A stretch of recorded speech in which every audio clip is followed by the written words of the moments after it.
Puji Tuhan, saudara-saudara yang Tuhan Yesus kasih, bertemu kembali dengan saya dalam khotbah online GPC Anugerah Bermazmur Minggu 11 Juli 2021. Mari kita sama-sama berdoa. Tuhan, terima kasih untuk berkat-Mu hari ini. Sebentar kami akan menerima berita firman-Mu. Berkata-katalah Tuhan, supaya kami boleh menerima pesan-Mu hari ini. Kuduskan, sucikan, layakkan kami untuk menerima firman-Mu. Karena kami tahu Engkau Maha Kudus dan Maha Suci. Firman-Mu adalah kebenaran yang suci dan kudus. Dan sekarang Tuhan, biarlah di dalam seluruh kehidupan kami menyerahkan diri untuk boleh dibentuk, untuk boleh ditegur, untuk boleh diteguhkan melalui firman-Mu yang akan kami dengar bersama-sama. Layakkan kami, penuhi kami dengan kasih karunia. Di dalam nama Yesus, haleluya, amin. Puji Tuhan, saudara-saudara, saya percaya bahwa hari ini kita semua sama-sama diberkati, amin. Dan hari ini kita akan mendengar satu tema firman Tuhan, yakni haruskah kita takut? Sebuah pertanyaan, haruskah kita takut? Takut kepada apa? Takut terhadap apa? Tentu saja takut kepada dan terhadap banyak hal yang membuat kita menjadi takut. Saudara, hari-hari ini banyak sekali kita menyaksikan orang-orang yang ada di sekitar kita berjatuhan dan meninggal karena COVID. Dan tentu itu bisa berdampak kepada jiwa dan mental kita, ataupun kepada jiwa dan mental orang-orang lain yang mengalami hal yang sama. Komentar-komentar atas hebatnya virus itu sudah menggelembung sampai di awan-awan. Seakan-akan manusia tidak mampu mengatasi masalah COVID yang terus-menerus terjadi sampai pada hari ini. Saya menemukan adanya ketakutan mulai menginfeksi banyak orang. Karena apa? Karena coronavirus. Beberapa orang mulai share tentang rasa takut mereka melalui WA. Bahkan ketakutan itu sampai pada titik kematian. Mengapa? Karena orang-orang yang meninggal sekarang adalah orang-orang yang ada di sekitar mereka. Bisa teman, kerabat, kenalan, sahabat, bahkan keluarga. Dan tentu saja itu membuat mereka merasa takut. Saudara, berita televisi maupun media sosial dan cerita orang juga menimbulkan fobia corona. Maksudnya adalah ketakutan terhadap COVID yang akan menghalangi kehidupan mereka sehari-hari. Nama corona fobia diperkirakan berasal dari sebuah penelitian yang diterbitkan dalam Asia Journal Psychiatry bulan Desember tahun 2020. Para ahli mengidentifikasi 3 komponen dari kecemasan khusus coronafobia. Yang pertama, adanya kekhawatiran yang terus-menerus yang menyebabkan gejala jantung sampai berdebar-debar, perubahan nafsu makan, dan pusing. Lalu yang kedua, adanya ketakutan yang berlebih dan perilaku menghindar. Seperti menghindari tempat-tempat umum, menghindari tempat tertutup dengan orang lain, atau menghindari menyentuh permukaan. Adanya ketakutan yang luar biasa di sana, sehingga terus menghindar. Yang ketiga, adanya perilaku berulang secara berlebihan, seperti mencuci dan membersihkan tangan. Dalam kondisi normal, kalau saudara dari luar lalu masuk ke rumah, saudara cuci tangan menggunakan sabun tentunya. Tetapi saudara-saudara, yang tidak normal adalah kalau dalam satu hari itu setelah cuci tangan masih merasa nggak enak, cuci tangan lagi, nanti sebentar lagi cuci tangan lagi, cuci tangan lagi, berulang-ulang. Ini jadi tidak normal, dan ini sudah masuk di dalam wilayah coronafobia, ketakutan kepada corona yang sangat berlebihan. Di dalam sebuah penelitian di bulan Februari 2021 ada satu orang dengan fobia corona yang membersihkan masker wajahnya 3 kali sehari dengan metanol. Justru saudara, itu sangat membahayakan kesehatan karena menghirup udara atau menghirup uap yang berbahaya. Metanol sendiri adalah alkohol beracun sebenarnya, bisa menyebabkan kerusakan syaraf dan organ di dalam tubuh kita, bahkan bisa memicu penyakit kanker karena bersifat karsinogenik. Jadi saudara-saudara, orang-orang dengan koronafobia ini benar-benar memiliki perilaku yang membahayakan diri sendiri sebenarnya. Itu sebabnya kita perlu bertanya, apakah kita harus takut dengan corona? Bisa diakui bahwa coronavirus memang menimbulkan ketakutan yang mencekam. Pertama-tama ditemukan di Wuhan, di mana pemerintah Cina tiba-tiba memerintahkan untuk menutup toko-toko yang ada di sana. Namun setelah itu sudah tiba-tiba bukan cuma toko yang ditutup, tapi kota Wuhan di lockdown, ditutup. Dan ini membuat rakyat Cina pada waktu itu begitu kaget. Mereka jadi bertanya-tanya, ada apa kekurangan? Mengapa? Karena pada waktu terjadi pandemi SARS tidak pernah terjadi yang namanya lockdown. Lockdown dari pemerintah Cina membuat mereka berpraduga sedang terjadi sesuatu yang sangat mengancam jiwa dan berbahaya bagi mereka. Saudara, yang jelas untuk dunia internasional sendiri, wabah ini juga banyak memakan korban. Dan tentu saja sifatnya sudah mendunia. Dan sampai sekarang corona belum bisa disingkirkan dari muka bumi ini. Apalagi kalau sudah takut seperti itu ditambah dengan percaya kepada ramalan dan mistik, maka orang akan menjadi semakin takut. Muncul anak ajaib dari India, umurnya masih 13 tahun, namanya Abhigya Anand. Dia memprediksi situasi bahwa wabah di tahun 2021 tidak akan lebih baik daripada tahun yang lalu. Wow, siapakah dia? Yang jelas Abhigya Anand mengatakan di bulan Agustus sebelum pecahnya COVID tahun 2019, itu sebabnya dia didengar, karena pernyataannya bukan bersifat ilmu pengetahuan, melainkan bersifat ramalan. Dia memiliki kemampuan meramal seperti peramal-peramal hebat yang lainnya. Saudara-saudara, anak ini sebenarnya cerdas mulai sejak kecil. Di usianya yang masih 7 tahun, dia sudah memiliki kemampuan 7 bahasa, mahir 7 bahasa. Umur 11 tahun dia memperoleh gelar master di bidang mikrobiologi.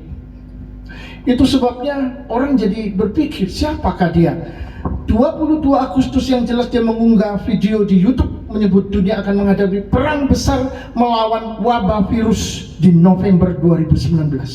Dan itu terjadi karena di bulan Desember kita mendengar corona muncul dan membuat dunia menjadi geger.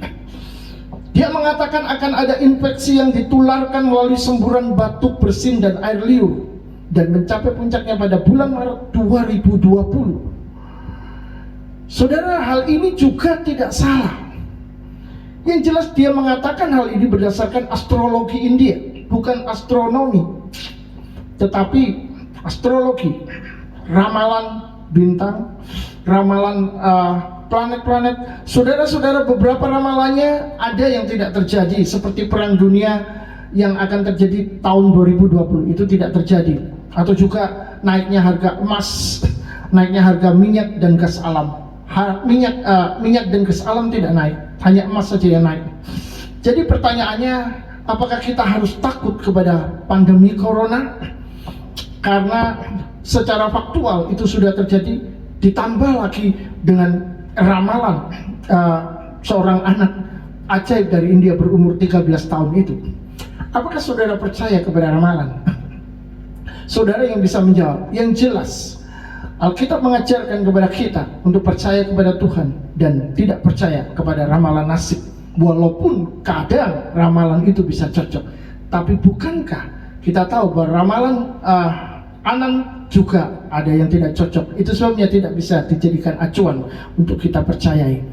Melihat tahun 1918 saat terjadi pandemi flu, dan itu diperkirakan 100 juta orang meninggal dunia. 5% total dari populasi dunia, yakni sekitar setengah miliar atau 500 juta orang terinfeksi virus. Tapi anehnya saudara, virus flu di tahun 1918 itu dia malah menyerang dan merenggut nyawa orang-orang dewasa muda yang masih sehat. Kalau itu dibandingkan dengan para lansia dan anak-anak yang sebenarnya lebih rentan kekuatannya untuk mengalami atau terinfeksi virus tersebut, maka dengan demikian ini ada sesuatu yang janggal sebetulnya. Nanti kita akan teruskan, kita akan membahasnya. Yang jelas dengan berjalannya waktu, virus flu ini bermutasi dengan cepat dan dia berevolusi dari waktu ke waktu menjadi virus yang tidak mematikan. Seorang dokter menanggapi virus corona dengan mengatakan bahwa di dalam sejarah pandemi, virus-virus ini tiba-tiba menghilang entah kemana. Jadi dia juga berharap virus corona akan seperti itu, hilang entah kemana. Kita melihat di sini saudara bahwa sebenarnya ada suatu kekuasaan yang mengizinkan hal ini terjadi. Maksud saya, pandemi virus ini terjadi, tetapi sekaligus membatasi pergerakan segala sesuatu. Sangat mengherankan bukan? Kalau flu malah menyerang orang-orang muda yang sehat dibandingkan para lansia dan anak-anak. Itu sangat aneh, ya. Tetapi di situ kita melihat berarti memang ada tangan yang penuh kekuatan dan kekuasaan membatasi. Seakan-akan virus ini memilih orang. Dia tidak memilih orang yang lemah, dia memilih orang yang kuat. Itu sebabnya orang-orang kuat, orang-orang hebat, orang-orang gagah perkasa tidak boleh sombong, karena kekuatan Tuhan itu jauh lebih kuat dari apapun juga. Saudara-saudara, kita bisa percaya bahwa coronavirus ada dalam batas-batas kekuasaan Tuhan yang mengizinkannya menjadi sebuah pandemi, sekaligus membatasi pergerakannya, serangannya kepada setiap orang sampai menimbulkan kematian. Jadi ada batas-batas kekuasaan Tuhan yang membuat corona ini tidak bisa menjadi raja, tidak bisa menjadi Tuhan, tidak bisa menjadi Allah, lalu membasmi seluruh umat manusia. Yang jelas, saya sangat percaya bahwa coronavirus bisa hilang dan bisa menyingkir dari muka bumi ini. Sekarang belum, tetapi dengan berprosesnya waktu, di dalam perjalanan waktu, kita akan melihat ini akan menyingkir. Saudara-saudara, kita percaya bahwa Tuhan turut bekerja dalam segala sesuatu untuk mendatangkan kebaikan, dan Dia bekerja di dalam setiap waktu dan hari. Semua ada waktunya. Itu sebabnya kita dapat berkata, aku tidak takut kepada coronavirus. Mengapa? Karena Tuhanku lebih besar dan lebih berkuasa daripada virus corona. Di dalam Matius 14 ayat 22 sampai 27 ada satu kisah yang akan mengajar kita, membuat kita tidak lagi terus berfokus kepada dunia, tapi berfokus kepada Tuhan. Apapun yang terjadi di muka bumi ini memang mengerikan dan menakutkan, membuat orang serasa berdebar jantungnya, membuat orang menjadi pusing, stres, membuat orang menjadi frustasi, menjadi lelah, dan kadang-kadang tidak bersemangat lagi untuk melanjutkan kehidupan. Tetapi ketika kita belajar mengerti Tuhan, kita belajar memahami Tuhan melalui firman-Nya, kita akan melihat bahwa ternyata semua itu yang kita takutkan, cemaskan, itu sebenarnya tidak ada artinya. Mengapa? Karena kita punya Tuhan yang memperhatikan dan menjaga kita. Mari kita baca bersama-sama Matius 14:22 ayat 27. Sesudah itu Yesus segera memerintahkan murid-muridnya naik ke perahu dan mendahulunya ke seberang. Sementara itu ia menyuruh orang banyak pulang, dan setelah orang banyak itu disuruhnya pulang, Yesus naik ke atas bukit untuk berdoa seorang diri. Ketika hari sudah malam, ia sendirian di situ. Perahu murid-muridnya sudah beberapa mil jauhnya dari pantai dan diombang-ambingkan gelombang karena angin sakau. Kira-kira jam 3 malam, datanglah Yesus kepada mereka berjalan di atas air. Ketika murid-muridnya melihat dia berjalan di atas air, mereka terkejut dan berseru, "Itu hantu!" Lalu berteriak-teriak karena takut. Tetapi segera Yesus berkata kepada mereka, "Tenanglah, aku ini, jangan takut." Saudara-saudara, ini adalah cara kerja Tuhan dengan ciri khusus. Tuhan memiliki ciri khusus. Dia itu adalah misteri kehidupan, sehingga yang rahasia adalah bagi Allah, yang dinyatakan itu baru bagi manusia. Kedatangan Yesus yang kedua kali juga tidak ada seorang pun yang tahu. Kenapa? Karena apapun yang dia lakukan selalu bersifat misteri. Allah menjadi manusia, lahir dari seorang perempuan, itu juga sebuah misteri. Itu sebabnya ada banyak yang menyangkalnya, ada banyak yang tidak percaya, ada banyak yang mulai memberikan pendapat dan komentar-komentar yang menolak hal itu bisa terjadi. Saudara-saudara, dalam kasus Matius 14 ini pun kita melihat Yesus sedang merancangkan sesuatu yang rahasia dan tersembunyi kepada semua orang, baik kepada para murid dan juga kepada orang banyak. Yang jelas, apapun yang dia lakukan seringkali tidak terpecahkan oleh ilmu pengetahuan. Pertama, Yesus memerintah murid-muridnya naik perahu mendahulunya ke seberang. Menurut saudara, apakah mereka tidak akan bingung dan bertanya-tanya mengapa guru menyuruh kita pergi? Seakan-akan guru ingin sendirian. Jangan-jangan dia ingin meninggalkan kita dan tidak menjadikan kita lagi muridnya, atau ada pandangan-pandangan lain. Yang jelas itu bisa menimbulkan sebuah pertanyaan yang aneh bagi para murid. Memangnya Yesus mau pergi kemana? Mereka akan berpikir demikian, karena Yesus tidak pernah memberitahu mengapa dia menyuruh mereka. Mereka hanya taat dan patuh saja. Itu bedanya dengan kita. Kalau kita disuruh oleh Tuhan, kita tidak taat dan patuh. Kita selalu bertanya dan bertanya. Akhirnya kita tidak pernah mentaatinya. Saudara-saudara, yang jelas dia memerintahkan orang banyak pulang, dan dia ingin sendirian bersama dengan Bapaknya di atas bukit. Ada saat-saat di mana Yesus tidak mau diganggu ketika dia sedang bersama dengan Bapaknya. Itu adalah saat-saat yang khusus. Itu sebabnya dia suruh muridnya pergi menyeberang lebih dahulu, lalu dia suruh orang-orang pulang. Dan mereka semua menurut. Wow, kata-katanya memang luar biasa.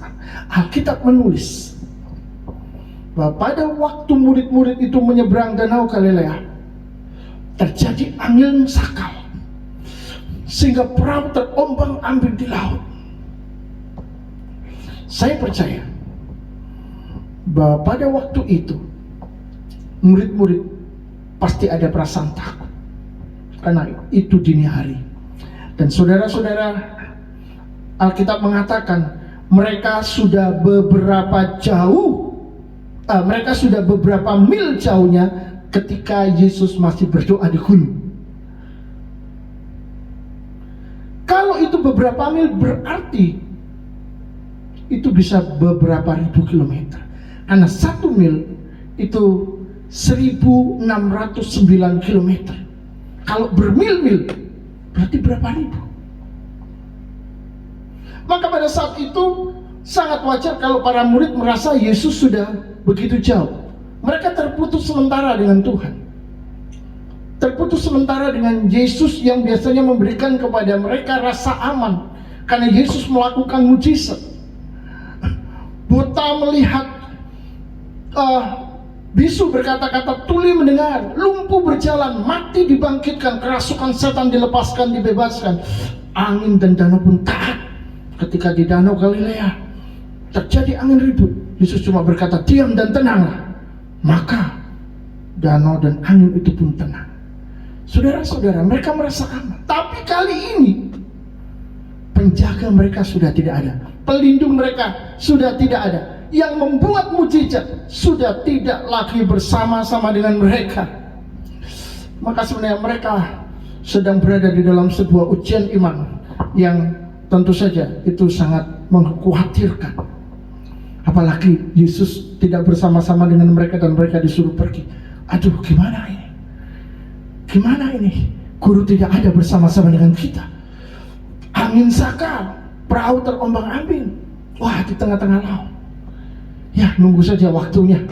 Kalau mungkin harus mati, ya mungkin akan mati. Yang jelas guru sudah sangat jauh sekali, sudah di luar jangkauan. Saudara-saudara, sekarang mereka sendirian dan badai pun datang. Dan ketakutan, kecemasan, akan terjadinya hal-hal tak terduga. Itu pasti menghantui pikiran mereka dan berpengaruh terhadap suasana hati mereka.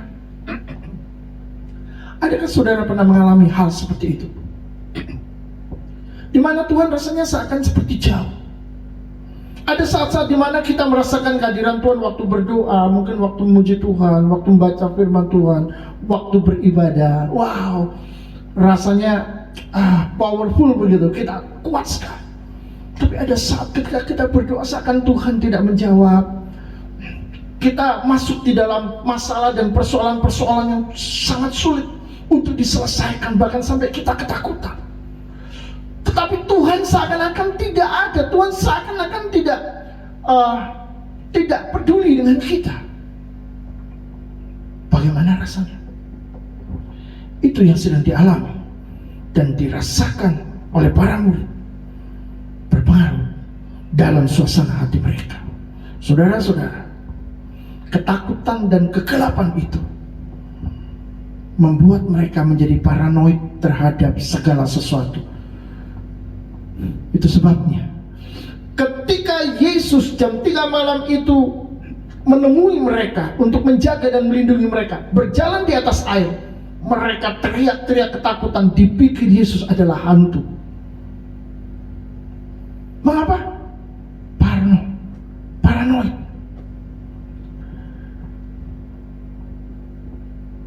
Mereka tidak mengenali gurunya, mereka tidak mengenali Yesus, karena dalam pikiran mereka Yesus ada jauh dengan mereka. Enggak mungkin yang datang ini Yesus, benar? Bukankah sama seperti kita? Ketika kita merasa Tuhan begitu jauh, lalu masalah mulai datang, dan bahkan ketika hal-hal yang terjadi datang, itu membuat kita begitu takut. Padahal mungkin saja yang datang itu justru adalah pertolongan Tuhan.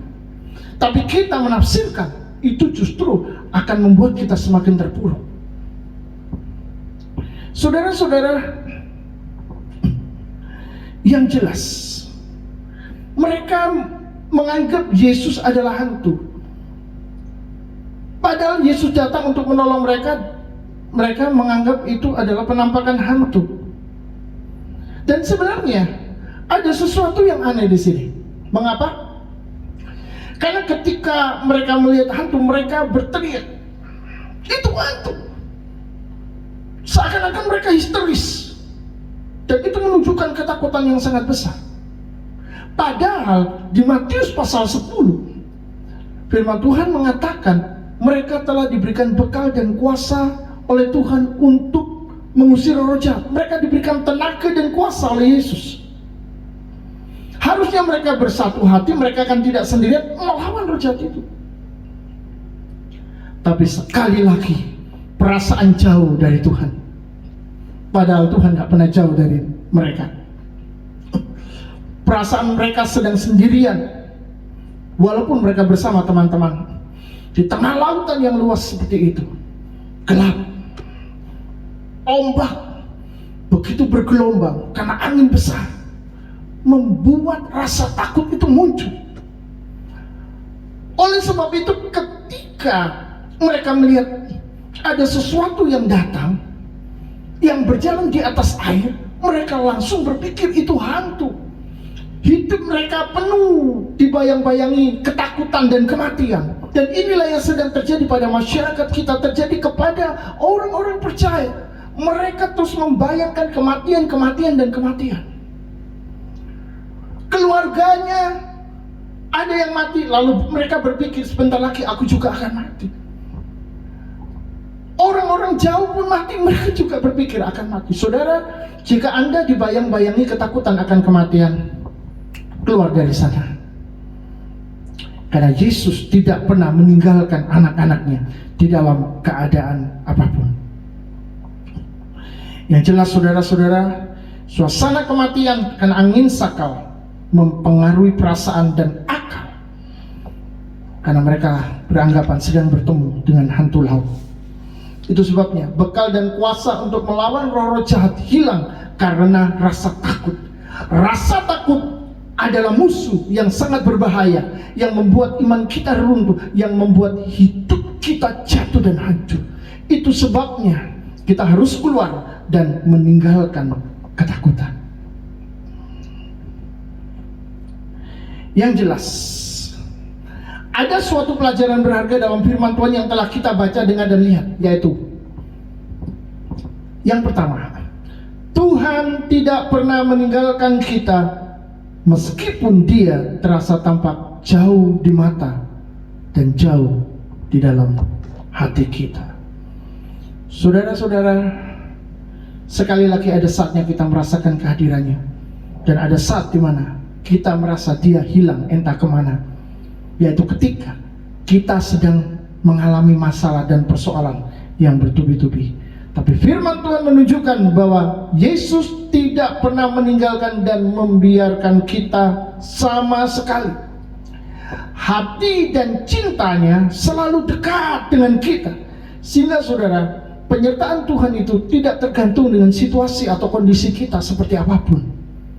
Maka percayalah, Tuhan sedang bersama-sama dengan kita. Yang kedua, di dalam hidupnya Yesus memberikan teladan yang harus terus kita ingat, yakni jangan jemu-jemu berdoa, karena doa adalah sumber daripada kehidupan dan kekuatan rohani kita. Tanpa doa kita kehilangan kekuatan Allah. Orang yang mengandalkan Tuhan pastilah seorang yang berdoa. Kalau orang berkata mengandalkan Tuhan tapi dia tidak pernah berdoa, maka dia sedang menipu dirinya sendiri dan menipu orang lain, bahkan menipu Tuhan. Pelajaran yang ketiga, di dalam situasi apapun kita harus percaya akan penyertaan tangannya. Sebab walaupun para murid itu sendirian di hadang angin sakal yang membuat perahunya terombang-ambing, itu ternyata tidak terlepas dari perhatian Tuhan. Saudara, dalam hakikat manusianya, Yesus butuh bersekutu dengan Bapaknya. Amin. Tapi sebagai Tuhan dan Guru yang menyertai para murid, Ia tidak membiarkan para murid terlantar di lautan yang luas tanpa solusi menghadapi angin sakal. Yesus hadir untuk menolong mereka. Begitu pula di dalam kehidupan ini, ketika kita sedang menghadapi badai, kita sedang menghadapi bahaya, kita sedang takut, kita sedang berjuang untuk terus hidup, kita sedang berjuang untuk tetap percaya dan beriman, Yesus hadir, datang menolong kita. Tidak peduli keadaan saudara seperti apa. Walaupun kita berkata atau saudara mulai berkata, sepertinya sudah tidak ada lagi pertolongan, pintu sudah tertutup, buntu, tidak mungkin aku ditolong Tuhan, ini adalah hari aku hancur dan habis. Percayalah, Yesus tidak pernah melupakan kita. Yesus senantiasa bersama-sama dengan kita dan tidak meninggalkan kita sendirian. Dia selalu memberikan solusi untuk kita. Yang keempat, Tuhan tidak pernah terlambat menolong kita. Adakah di hari-hari ini saudara sedang kehilangan keyakinan? Saudara, saat murid berpikir akan celaka sebab angin sakal dan hantu sedang menyerang mereka, Di saat itulah Yesus bertindak dan berkata, tenanglah, ini aku, jangan takut. Dan murid-murid langsung tenang. Petrus merespon, kalau itu engkau, suruhlah aku ke sana. Oke, datang. Dan Petrus pun melompat, dia berjalan di atas air, sama seperti Yesus. Wow, kita harus berikan tepuk tangan. Ketika kita sedang berada di dalam situasi dan kondisi yang darurat, kita sudah ketakutan sangat dan tidak tahu lagi harus berbuat apa. Saat itulah Tuhan datang dan berkata, tenanglah, jangan takut, ini aku. Dan saat itulah kita akan berkata, kalau itu engkau, suruh aku datang, Tuhan. Dan saat itu kita akan mengalami jamahan dan lawatan Tuhan yang luar biasa dalam kehidupan kita. Mujizat yang besar akan terjadi tanpa perlu diminta. Buatlah mujizat bagiku. Karena ketika kita percaya, saat itulah mujizat pun akan bersama-sama dengan kita. Penyertaannya, kasihnya, kekuatannya, kuasanya, dan lain sebagainya yang berasal dari Tuhan akan datang dan turun dalam kehidupan kita. Mari kita melihat yang kelima. Saudara-saudara, para murid saat itu sebenarnya sedang mengalami yang namanya krisis iman. Itu sebabnya mereka sampai histeris, teriak dan ketakutan. Saat mereka berteriak ketakutan ada hantu, itu mereka histeris. Dan senjata untuk melawan setan, kuasa untuk melawan setan, seakan-akan saat itu hilang. Hilang entah kemana. Padahal mereka sudah menerimanya. Kita bisa berada dalam situasi yang sama dengan para murid, yakni kita mengalami krisis iman dan ketakutan luar biasa. Dalam situasi saat ini berkaitan dengan pandemi COVID atau ketakutan lainnya yang beragam bentuk dan jumlahnya, ingatlah bahwa Tuhan bukan sedang menjauh dari kita, tapi sebenarnya Tuhan sedang mendekat. Hanya saja kita tidak mengenalnya, kita tidak mengetahuinya. Maka sadar dan terbukalah, Tuhan sedang datang untuk melawat kita. Ada banyak orang ketika masalah persoalan begitu besar datang dalam hidup mereka, mereka merasa Tuhan itu begitu jauh, Tuhan tidak ada, terputus hubungan dengan Tuhan. Tanpa disadari, Tuhan tidak jauh dari mereka. Tuhan ada di depan mereka. Tuhan ada di dalam jarak pandang mereka. Tetapi karena sudah terlalu takut, karena sudah fokus kepada dunia ini, fokus kepada masalah dan persoalan, itu sebabnya sulit sekali untuk mengenali Tuhan yang sedang datang membawa berkat, Tuhan yang sedang datang memberikan pertolongan, Tuhan yang sedang datang untuk menjaga dan melindunginya. Saudara-saudara, mari bangun dan berdiri. Kita melihat bahwa Tuhan tidak pernah membiarkan dan meninggalkan kita sekali-kali. Jadi haruskah kita takut dalam situasi hari-hari ini? Jika di dalam hati kecil Anda, saudara berkata, ya aku masih takut, ingatlah firman Tuhan, bahwa Yesus bukan sedang jauh dari Anda, tapi Yesus sedang mendekati Anda. Dia sedang berjalan di atas air mendekati perahu Anda. Anda cuma perlu merespon, Tuhan, tolong aku.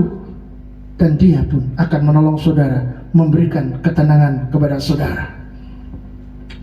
Ingatlah, Tuhan mau kita tenang, tidak takut. Sebab Yesus hanya sejauh mata memandang, dan kuasanya siap menjangkau kita. Dimanapun kita sedang dilanda oleh badai, jangan pernah takut. Jadi haruskah kita takut? Tuhan berkata, jangan takut, sebab aku ini Allahmu. Jangan bimbang, sebab aku menyertai engkau. Amin. Tuhan memberkati.